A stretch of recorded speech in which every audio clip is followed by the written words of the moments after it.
Hi, I'm Greg Hunter. Welcome to USAWatchdog.com. Today we have a guest that people have been asking for since I've been doing videos. I can't tell you how many times, I don't know, 50, 70, 100 times people have either sent me an email or left a comment on the site that said, you really need to get Jim Sinclair on.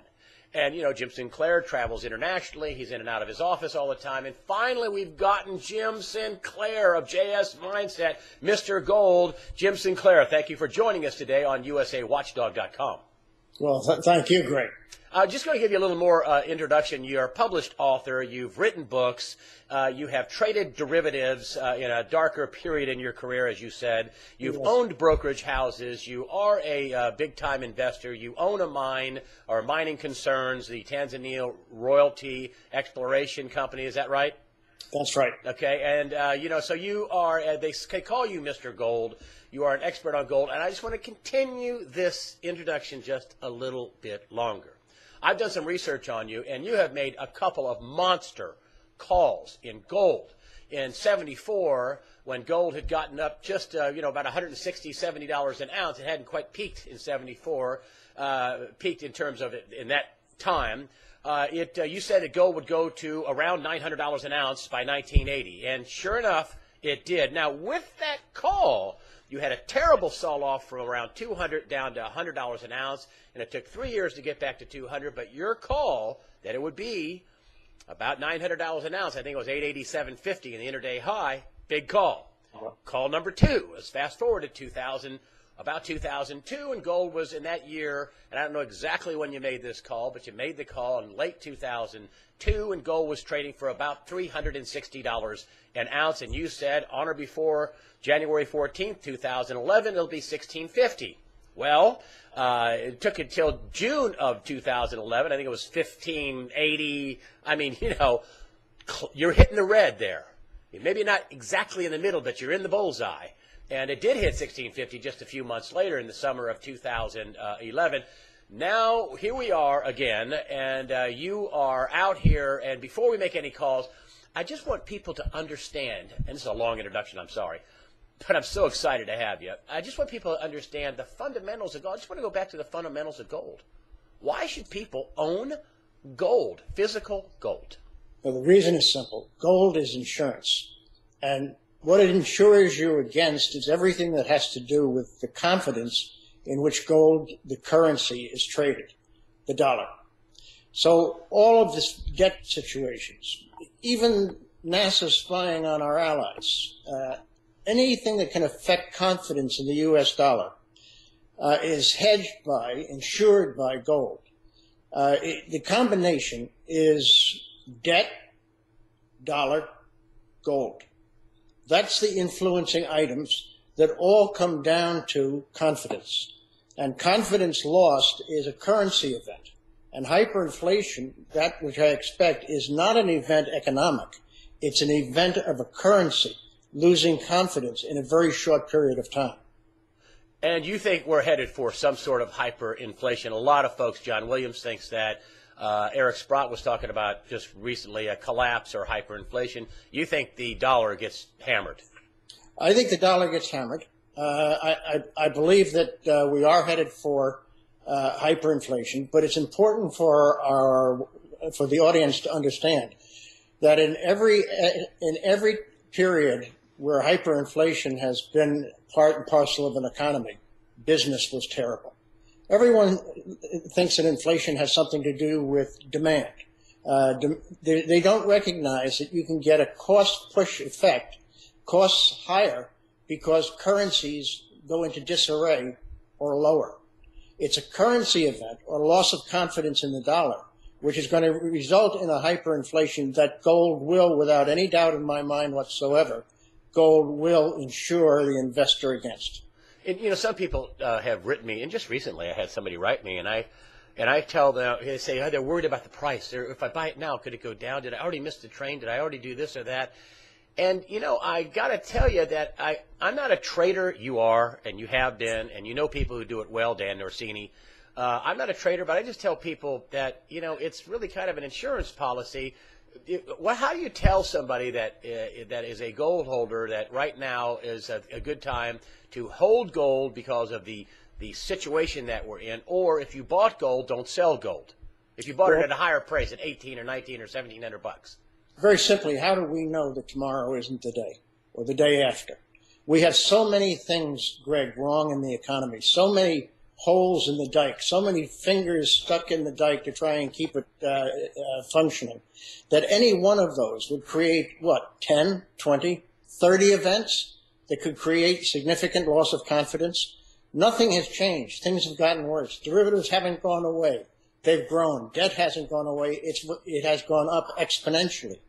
There is no argument that says that the dollar is entering into a period of strength. The U.S. economy's recovery is, at best, a straight line with a slight uptrend, but very slight, very fragile, very easily derailed, all of which affects confidence in the dollar. And gold is traded in the dollar. Loss of confidence by any matter can create a significant appreciation in gold. One, I believe, that when it comes about, will be brought about by the BRICS, and the price of gold, when it rises to the levels that I expect it to go to, will not fall more than 20% from those levels. After it goes out, it's not going to crash again. It's going to go down and equalize. And I firmly believe that this takedown is very similar to the two periods in the 70s where gold dropped sharply and where the gold banks and interests that would be considered to be anti-gold made the most on the long side in the shortest period of time. In the 70s, I mean, when you said in 74 it's going to go to 800, people are like, it's already gone from 35 to, $160. Get out of here, Mr. Sinclair. And it went down from 200 to just a little more than $100, 9 months later, 1975. And, of course, it was 3 years later before it broke back to 200. I'm seeing a similar pattern with what's been going on the last few years, that we had this 1900. Now we had it got as low as, 1,200 or something, and now we're, crawling this wall back up. Is that the pattern you're talking about? Patterns, Greg, are people. So what you're saying is you're seeing the same action of people. And the answer is it is exactly the same. There's literally no question about it. The people who make the most money over the shortest period of time in the gold market are always the gold banks, normally identified with the desire to depreciate the price of gold. And last question, in this segment, and then I want to get into a larger picture here. People will say, "Hey, I can buy GLD, or I can buy, exchange-traded fund, as opposed to hauling around this old physical gold." What say you, physical or paper? Physical, because the exchange-traded funds don't necessarily own physical gold. In fact, they own gold in various derivative forms. And their lending of gold is controlled by the same entities that are associated with the depreciation of price. If an exchange was to not necessarily even go into default, let's say the COMEX goes to cash settlement because the COMEX inventory warehouse of gold, that which is capable, able, and ready for delivery, goes down to too low a number, then you can expect the paper will come into question. And the question of paper is the question of the entire makeup. I'd say please read the prospectus before you feel the easy way, that is, of course, GLD, is the right way. It isn't. It's the wrong way. Best way to have gold in hand, physical, in your possession. That the gold will ultimately function well just that way. Okay. I was thinking the other night, and I've been actually last night, and I've been a reporter for a long time, since the 70s. I've never seen it this way. And one of the things that comes to my mind is that people, I think, are intentionally, willfully ignorant or willfully delusional, or they are in denial that we are facing that we are facing something terrible. And my question to you is, where are we right now?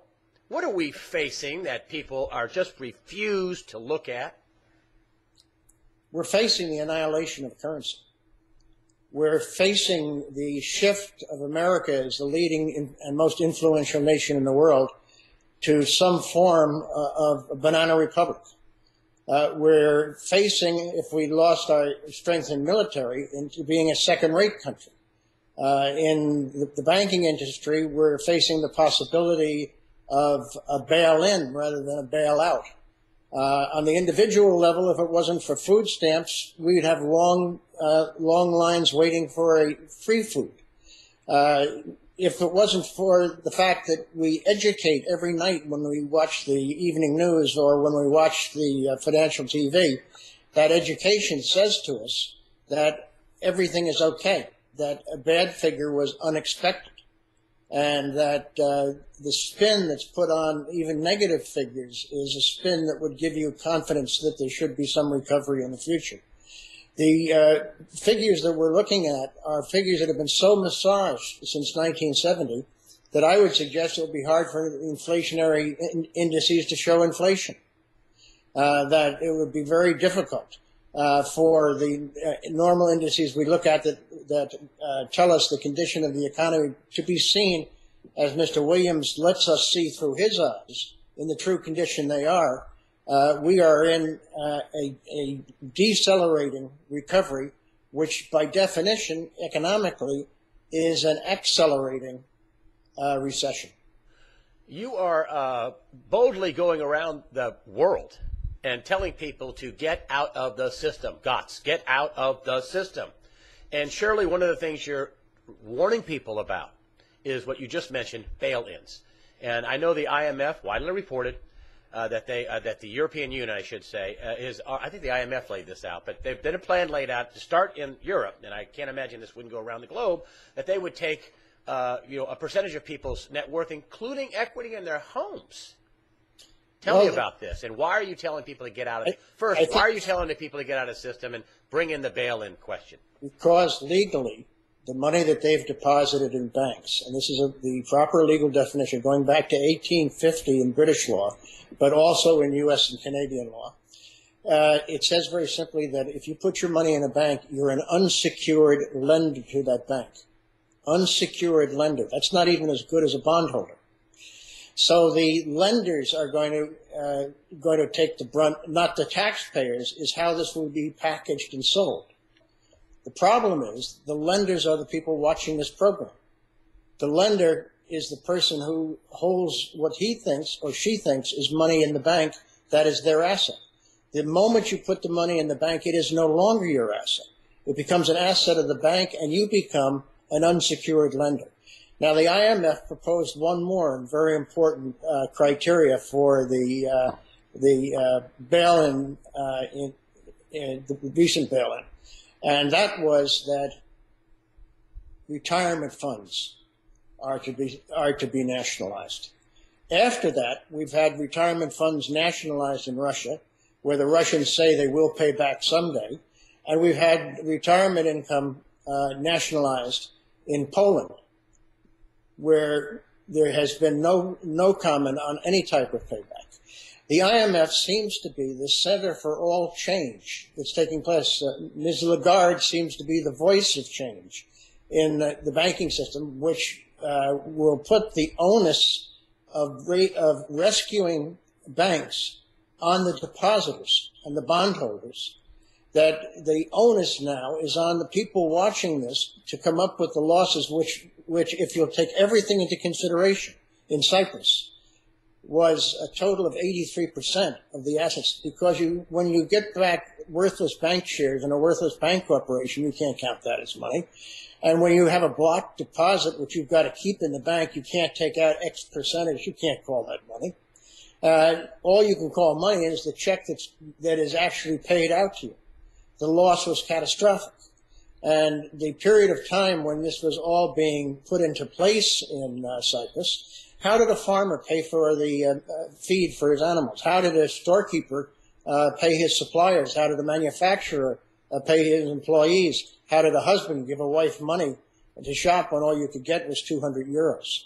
So the example of Cyprus, which we might have considered to be a small little Russian island pretending to be European, is in fact the blueprint for what we're going to experience here in the United States. Why bail-in is written right into the budget of the Canadians.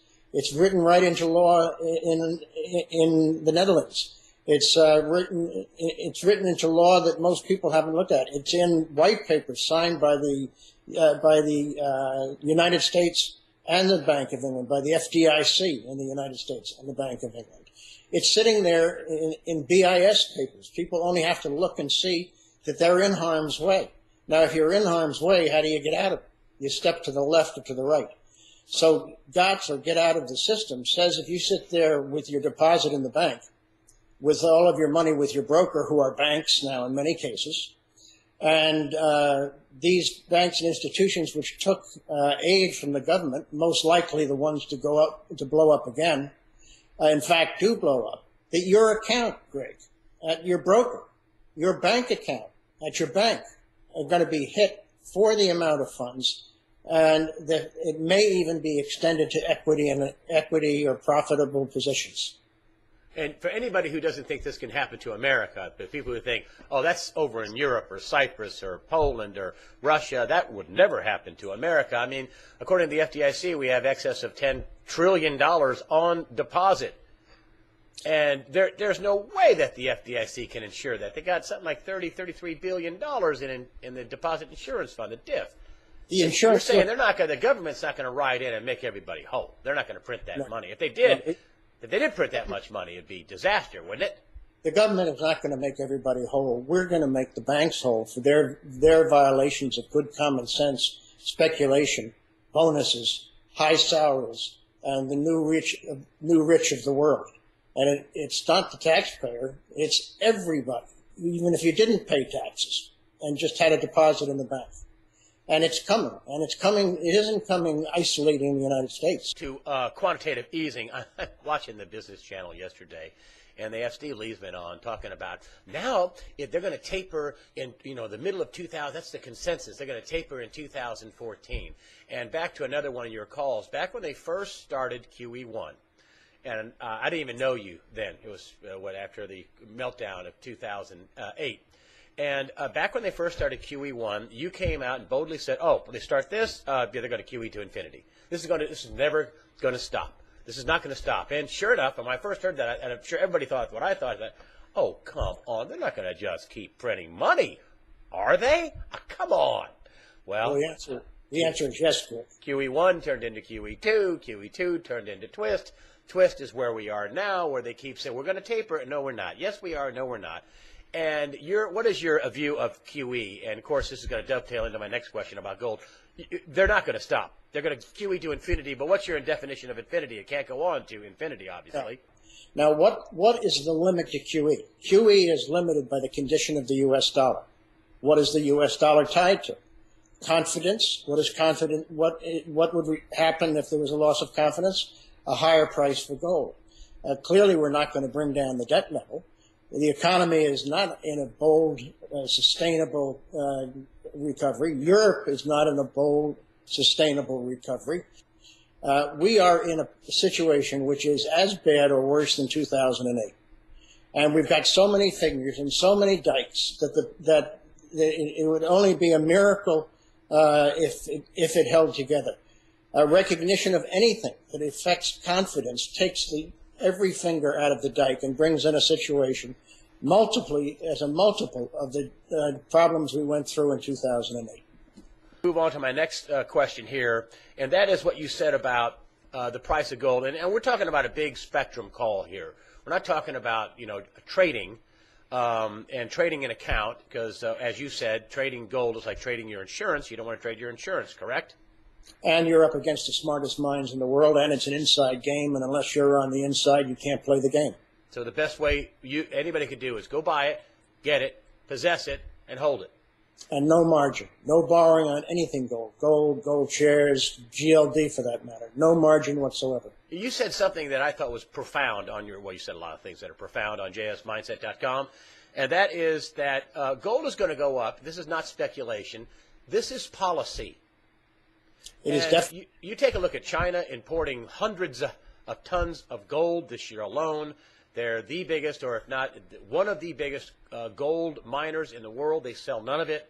So they're keeping all their gold production every year. They're importing 800, 900 tons, 1,000 tons a year. Tell me about your long-term call that gold is going up because it is policy. It is not speculation. long-term call on gold is based on the emancipation of physical metal from paper gold. And the tool of emancipation is the warehouses of the futures exchanges. For if the warehouses of the future exchanges can't be counted on to make normal deliveries, then the exchanges will have to make a change in the contract in order to avoid default, and they'll make that change to avoid default. And question for you, let me interrupt right here. Is the day coming where COMEX or LBMA cannot or will not deliver gold, as what you're talking about? Is that coming soon? Absolutely, yes. It's also the reason why I've just accepted a position as chairman of the advisory committee for the establishment of the Singapore Gold Exchange. Oh, wow. And this gold exchange is going to trade physical gold, not future gold.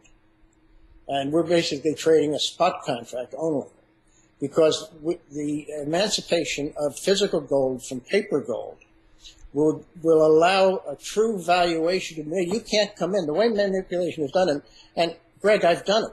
It doesn't make me any better because I manipulated it up than the person who manipulated it down in another incarnation when I was 35 years old.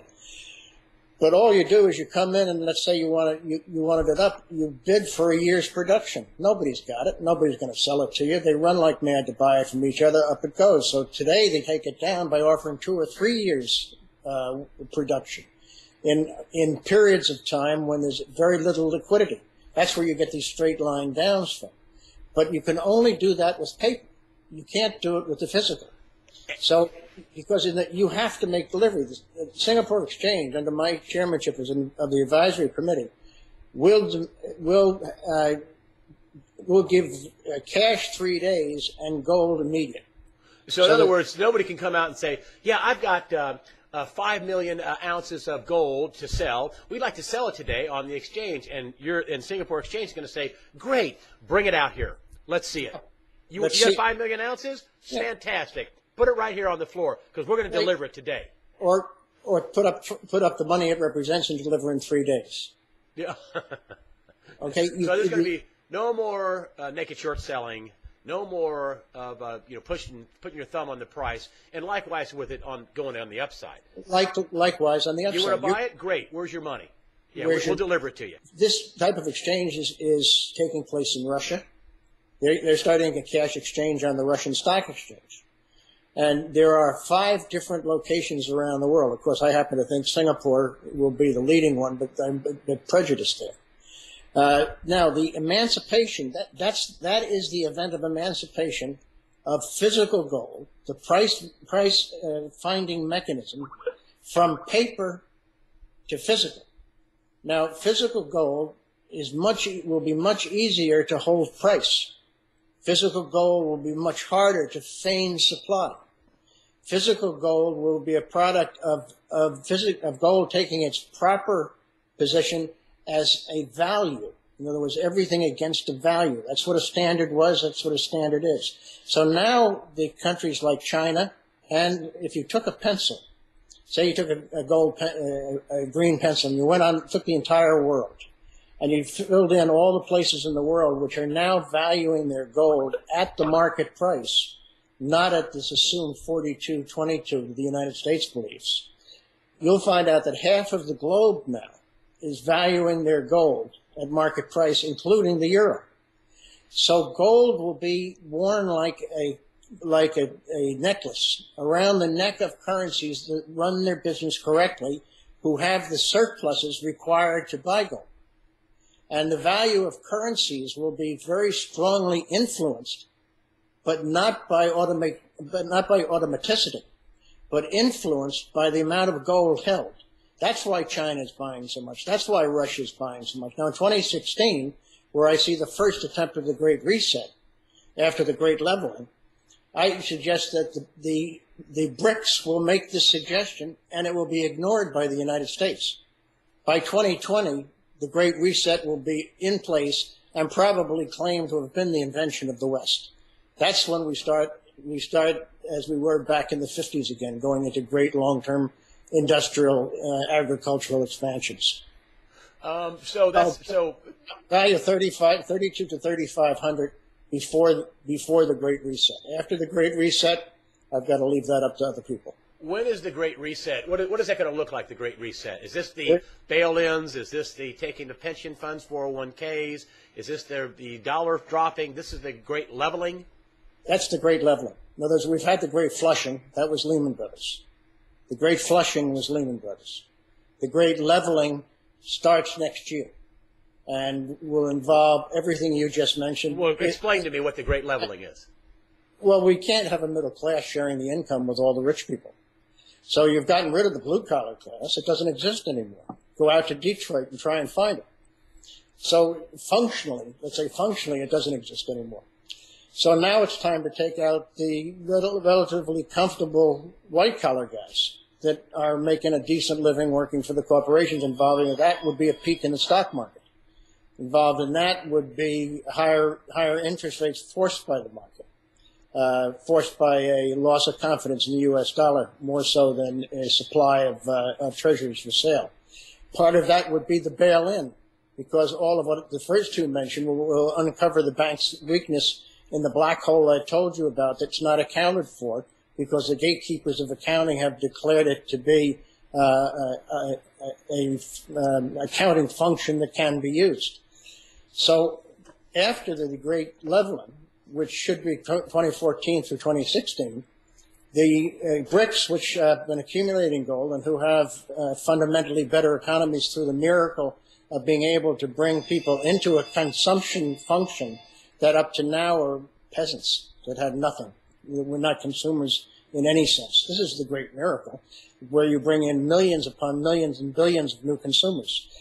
That the fundamental strength of that equation is much greater than the real truth of the supposed economic recovery we've had in the West, where the BRICS go to a system where gold reflects the value of a currency, and the U.S. says, to hell with you, we're the U.S. dollar, we're not going to listen to you, no matter where the dollar is. In other words, with hubris. And then over the next 4 years, fall in line with the BRICS. When you talk about this great leveling, and people are going to be wiped out. I mean, the stock market is not going to hold up. The day they announce they're going to start tapering, as they did in June of this year, isn't the stock market going to fall out of bed? Isn't that where all this wealth is, that Americans think they're going to walk out of the casino with all their money? Liquidity has always been the grease of the wheels of equity markets, and the reason for why we have hyper liquidity. We don't have hyperinflation yet, but we certainly have hyper liquidity. You'd have to say all those trillions certainly don't sit in the modest category. So the stock market will find a value, as all stock markets have in the experience. There was a time quite recently, when the finest index in the world was the Zimbabwe stock index. And so similarly, the real reason for equities being so strong is the subjective knowledge of what hyper liquidity means to general equities. But they all find a top. And when they do, the drop is spectacular. And the stock market is certainly, by all normal measures, quite a bit overextended. What's your biggest fear? Why are you going around to tell people to get out of the system? What's your biggest fear, if you can sum it up in a couple of sentences? Comfort in the banking system is misplaced comfort. You think people could lose all their cash, or a lot? I think that people could lose at least what was lost in Cyprus, 83%, one way or another.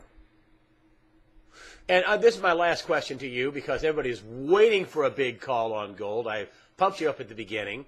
And near term for gold, what's gold going to be doing in the next 2, 3, 4 months, 5 months? Trying to better 1650, which is the pendulum point for gold. It will better 1650 and will rise to 2400, drop, and then rise to 32 to 3500 before we go into the Great Reset. And that's before 2016. So you think gold 3,500 before 2016? Yes, sir. Will people madly be running into it? Will the bankers finally take their thumb off it and start pushing it up? I think gold has a life of its own, and I think it has participants of its own. And my calculations for the price of gold are made without a world turning towards gold as a primary investment, but rather with those that normally are associated with gold losing their fear of the marketplace. that's been engendered by a manipulation that's taken gold from 1900 to slightly lower than the present levels, which seems to have bottomed. What's your big call on gold? What's the big James Sinclair call on gold? I'm almost embarrassed to say. Let's hear it. Gold emancipated. And here's a criteria. Physical gold emancipated from paper gold, which I believe will happen. Gold be worth $50,000 an ounce. You got to say that again. Gold emancipated, physical gold emancipated from paper gold. The formation of these new exchanges in which I'm involved. The result will be physical gold at $50,000 an ounce. And for anyone who thinks that you're crazy, you made similar calls in 1970 after it went from 35 to around 160. Back in 2002, I think it was $360, and you said it would go up to $1,650. Surely did that and beyond that in the years following, and has come down some. So now $50,000. Are they going to confiscate gold, or are they going to confiscate some gold? In other words, I find it hard to believe that they would confiscate gold eagles after selling them to everybody. Up to 2016 and 2020, when the Great Reset actually involves the West, the prediction on gold is 32 to 3,500. When gold is emancipated, it's 50,000. The reason for the confiscation of gold back in the 1930s was gold was QE. You had to have more gold to manufacture more currency. Now that doesn't exist. So if you're concerned that that gold will be confiscated, then what you're saying is you're going to be punished for being correct in the marketplace. I don't believe gold will be confiscated. Windfall gains tax, when gold is emancipated and goes to outrageous prices, yeah, windfall gains tax of some degree, but not 90%. All righty. Jim Sinclair, you are Mr. Gold, jsmindset.com. I go there every day, incidentally, almost every day. Thank you so much for joining us for an extensive interview. And just to let people know, I mean, calling you Mr. Gold is really kind of almost an insult. I mean, when you trade gold, from my vantage point, when I look at people who do it and trade, you got to know everything. You got to know currencies, geopolitical. You got to know, stocks, bonds, QE. You got to know government. You got to know everything to trade gold. And so basically, I'm saying you basically study everything to come up with these kind of predictions. And I really appreciate you made an appearance here on USA Watchdog. Many people are going to be very happy that you came on. Jim Sinclair of jsmindset.com. Thank you very much for joining us today on usawatchdog.com. You're most welcome, Greg. Thank you.